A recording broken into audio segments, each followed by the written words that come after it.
പുരാണ ചിത്രങ്ങളുടെ സപ്തസൗന്ദര്യങ്ങളും രവിവർമ്മ ചിത്രങ്ങളുടെ രതിഭാവവും പ്രേമത്തിൻ്റെ വിശുദ്ധിയും തനത് ഹാസ്യവും വരകളിലും വർണ്ണങ്ങളിലും നിറഞ്ഞത് ശ്രദ്ധേയമായി. ചില്ലിട്ട് വെച്ച എണ്ണച്ചായ ചിത്രങ്ങൾ കാണികൾക്ക് പോസിറ്റീവ് എനർജി നൽകുന്നതുമായി. Positive thinking centre director doctor V Nagarajan YMCA ഹാളിൽ നടത്തിയ ചിത്രപ്രദർശനമാണ് കാണികളുടെ പ്രശംസ നേടിയത്. നൃത്തം ചെയ്യുന്ന ഗണപതിയുടെ ചിത്രം കൗതുകമുളവാക്കി. പുരാണ കഥാപാത്രങ്ങൾ, ദശാവതാരം, കോമിക് ചിത്രങ്ങളൊക്കെ നിലവാരം പുലർത്തിയിരുന്നു. ഡോക്ടർ നാഗരാജ് 1996 മുതൽ ചിത്രരചനാ മത്സരവും പ്രദർശനവും നടത്തിവരുന്നു. ഏത് മീഡിയത്തിലും ചിത്രം വരയ്ക്കാറുണ്ട്. ചില ചിത്രങ്ങൾ പോസിറ്റീവ് എനർജി നൽകുന്നവയാണെന്നും അദ്ദേഹം പറഞ്ഞു. 1996 മുതൽ തന്നെ പ്രദർശനം നടത്തി വരുന്നു, ചിത്ര പ്രദർശനം. അന്ന് ജയബാല പണിക്കർ സാറിന് വളരെ അധികം സഹായം എനിക്ക് ലഭിച്ചിട്ടുണ്ട്. അതുപോലെ കാക്കനാൻ സാറൊക്കെ എന്നെക്കുറിച്ച് അന്ന് എഴുതിയിരുന്നു. മാത്രമല്ല ഞാൻ എല്ലാ മീഡിയയിലും ഞാൻ വർക്ക് ചെയ്യുന്നുണ്ട്.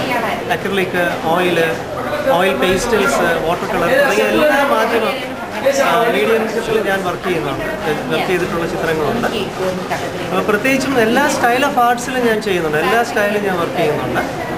പ്രത്യേകിച്ച് ഇവിടെ ഇന്ന് ഈ കുട്ടികളുടെ ഒരു കോമ്പറ്റീഷൻ നടക്കുന്നത് കൊണ്ട് അതുമായിട്ട് ബന്ധപ്പെട്ട് റിലേറ്റ് ചെയ്ത് വരുന്ന ഒരു കോമിക് സ്റ്റൈലിലുള്ള വർക്കുകൾ ധാരാളം ഞാൻ.